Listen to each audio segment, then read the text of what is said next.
हमने यहाँ पर ओपिनियन पोल किया था तो 5-2 दिखा रहा था। 2 सीट थी वहाँ पर, जो एक है राजगंज, एक है मल, तो वो दोनों सीट में टीएमसी के साथ भाजपा का करे टक्कर नजर आ रहा था और इसलिए उसने राजगंज का जो उसका विधायक था खगेश्वर राय, उसको चेंज कर दिया और एथलीट सपना बर्मन जी को वहाँ पर टिकट दिया। बट अभी वहाँ पर भी जलपाईगुड़ी में भी इतना भारी मतदान हुआ, हिंदुओं ने इतना एक साथ वोट किया कि जलपाईगुड़ी भी 7-0 ही दिख रहा है। जो राजगंज और माल जहाँ पर थोड़ा सा मार्जिन टीएमसी के फेवर में ओपिनियन में था, एग्जिट पोल के बाद वो हिसाब पूरा उल्टा गया, जलपाईगुड़ी भी 7-0 ही होने जा रहा है। तो मैं जलपाईगुड़ी की बात कर लेती हूँ सज्जन जी। 2024 का तो ट्रेंड ये बता रहा है कि ये बीजेपी की तरफ इंक्लाइन होने लगा यहाँ का मतदाता यहाँ पे, क्योंकि यहाँ पे भगवा कलर दिखाई दे रहा है। जी देखिए, ये जो 4 जिले हैं, दार्जिलिंग, जलपाईगुड़ी, अलीपुरद्वार और कूच बिहार, तो कूच बिहार में जो 2 सीटों की बात हुई, 2-3 की छोड़ दें तो यहाँ पे लगभग बीजेपी की तरफ से सेंटिमेंट आज नहीं, बहुत पहले से, दार्जिलिंग लोकसभा की सीट आप याद कीजिए, जब अटल जी थे उस समय से बीजेपी जीतती थी, तो वो एक सेंटिमेंट भी है। वहाँ की डेमोग्राफी बड़ी मिक्स्ड है, वहाँ पे गोरखा भी हैं दार्जिलिंग की तरफ, उसके अलावा जो हिंदी भाषी हैं, बिजनेस कम्युनिटी के बहुत सारे लोग हैं, बंगाली हैं, जो साउथ बंगाल से अलग उनकी साइकोलॉजी, और बीजेपी और संघ का वहाँ पे काम भी रहा है उत्तर बंगाल में। तो वैसी स्थिति में मैं बिल्कुल एग्री कर रहा हूँ कि 2 बार 2 सीट जो जलपाईगुड़ी की दिखा रहे थे, चूंकि वहाँ पे 20% से ज्यादा मुस्लिम है, इसलिए ये ध्यान रखना जरूरी है कि इस बार टीएमसी को बचा मुस्लिम डेमोग्राफी रही है, जहां उस लिहाज से चांस ये है कि ये क्लीन स्वीप हो सकती है या एक आध सीट हो सकता है चली जाए। वो एक आध सीट में से कौन सी सीट आप कह रहे हैं? एक सीट राजगंज की सबसे ज्यादा संभावना है।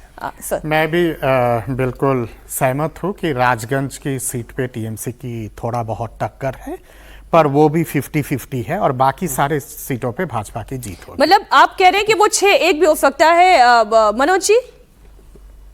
टक्कर है, लेकिन जो एज मिल रहा है उसमें बीजेपी को मिल रहा है, एज बीजेपी को है राजगंज में। हाँ, राजगंज में होता क्या कि सर्वे में देखा जाता है कि किसको एज आ रहा है, किस पार्टी को एज आ रहा है। टाइट फाइट होने के बाद भी एज बीजेपी को दिख रहा है। ठीक है, अगली बात कर लेते हैं कालिंपोंग की और दार्जिलिंग की, क्योंकि दोनों छोटे जिले हैं, इसलिए एक साथ इन दोनों को सम्मिलित करते हुए डेटा आपके सामने रख रही हूं।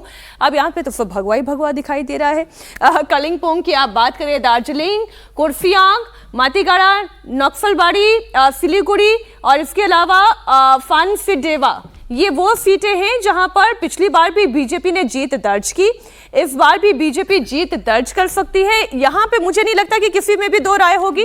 घोष आपसे शुरू करते हुए, सारे सीटें भाजपा जीतेगी। हाँ, आप जो बात कर रहे हैं एकदम सही है, क्योंकि ये जो डाबग्राम फुलबाड़ी सीट है ना, यहाँ पर टीएमसी के बहुत बड़े नेता गौतम देव वहाँ से कॉन्टेस्ट करते थे। तो लास्ट बार वो शिखादी से हार गए, शिखा चटर्जी से हार गए, और इस बार उनके हिम्मत नहीं हुए डाबग्राम फुलबाड़ी से वो फाइट करे, वो चले गए सिलीगुड़ी लड़ने के लिए। लेकिन वहाँ पर भी शंकर घोष जी है, तो वहाँ पर भी उसका नहीं होगा। ये जो 6 सीट्स है कालिम्पोंग, जो 2021 में GJM गोरखा जनमुक्ति मोर्चा का जो फ्रैगमेंट टीएमसी के साथ था, उनके पास गए थे, बट वो इलेक्शन छोड़ के बाकी 2019 पकड़ लीजिए, 24 पकड़ लीजिए, सारे जगह में कि वहाँ पर बीजेपी का ही लीड है। और SIR के बाद जो भी डेटा क्लीन अप हुआ है उसमें तो मार्जिन और भी बढ़ते हुए दिख रहा था।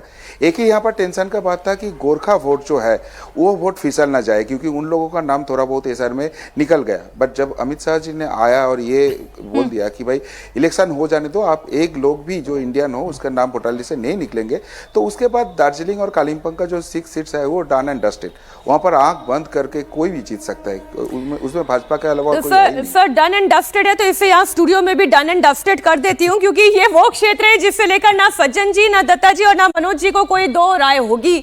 आगे नॉर्थ दिनाजपुर की बात कर लेते हैं। नॉर्थ दिनाजपुर की 9 विधानसभा सीटों पर बात करें तो 2021 विधानसभा चुनाव में यहां पर टीएमसी हावी रही थी।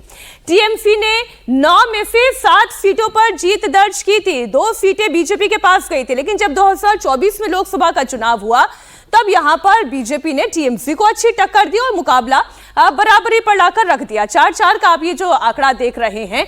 अब इसके अंतर्गत आने वाली चोपड़ा, इस्लामपुर, गोलपाखर, चाकुलिया, करदिघी, हेमताबाद, कालियागंज, रायगंज और इसके अलावा इटाहार। तो मनोज जी, सवाल ये है कि मुकाबला इस बार भी वो 4-4 की बराबरी का है इन 9 सीटों पर, 7 सीटें पहले टीएमसी, इस बार आप क्या प्रेडिक्ट कर रहे हैं? मैं अगर हेमताबाद की ही बात कर लूं और साथ ही इसी से जुड़ी हुई कालियागंज सीट की बात कर लूं। अब जैसे रायगंज है, इसमें स्लाइट है, जो मिल रहा है वो टीएमसी को मिल रहा है। गिरी जो दिख रहा है वो भी आप रायगंज कह रहे हैं क्योंकि पिछली बार 2021 हाँ, में यहाँ बीजेपी पे ने स्लाइड जीती। इस बार टीएमसी को दिख रहा है हाँ। लेकिन यहाँ पे फाइट हुआ है, वोट परसेंटेज ज्यादा है तो ये निकल जाएगी सीट। लेकिन ऐसा नहीं है कि एक तरफा वहां पे चुनाव है, ऐसा नहीं है। तो 3 सीटों को छोड़ दिया जाए तो मुझे लग रहा है कि सारी की सारी सीटें वहां पे बीजेपी ले आएगी। नहीं उल्टा बोल रहे हैं आप। और टीएमसी ले आएगी, टीएमसी लेकर आएगी।